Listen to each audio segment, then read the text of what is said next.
सकाळ 9 वाजले आता. झाली आता कामं सगळे. तुमचे झाली की नाही कामं?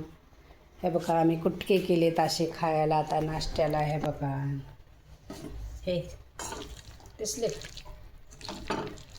हे बघा आता मस्तपैकी नाश्ता करणार.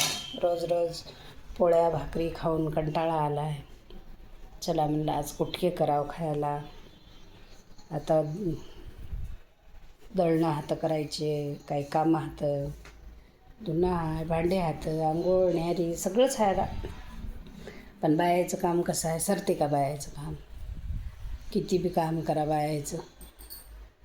बायाचं काय काम आहे, काय काम केलीस, किती काम होतं असं प्रत्येकाचं म्हणणं असते.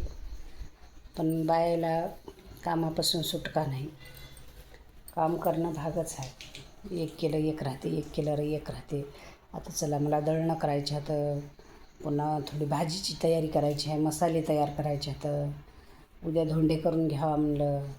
कोणाकोणाला जेवायला यायचं धोंड्याचं मला नक्की कमेंटमध्ये सांगा. धोंडे जेवायला या तुम्ही बी. माझं आमंत्रण ज्याला पोहोचलं आहे त्यांनी धोंडे जेवायला यायचं.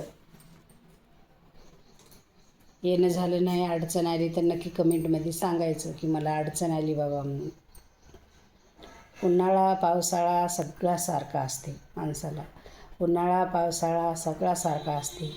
ऊन पडलं आहे आता कडक. उन्हाळ्यात पावसाळा, पावसाळ्यात हिवाळा. म्हणूनच माणसाला लागतो जिव्हाळा.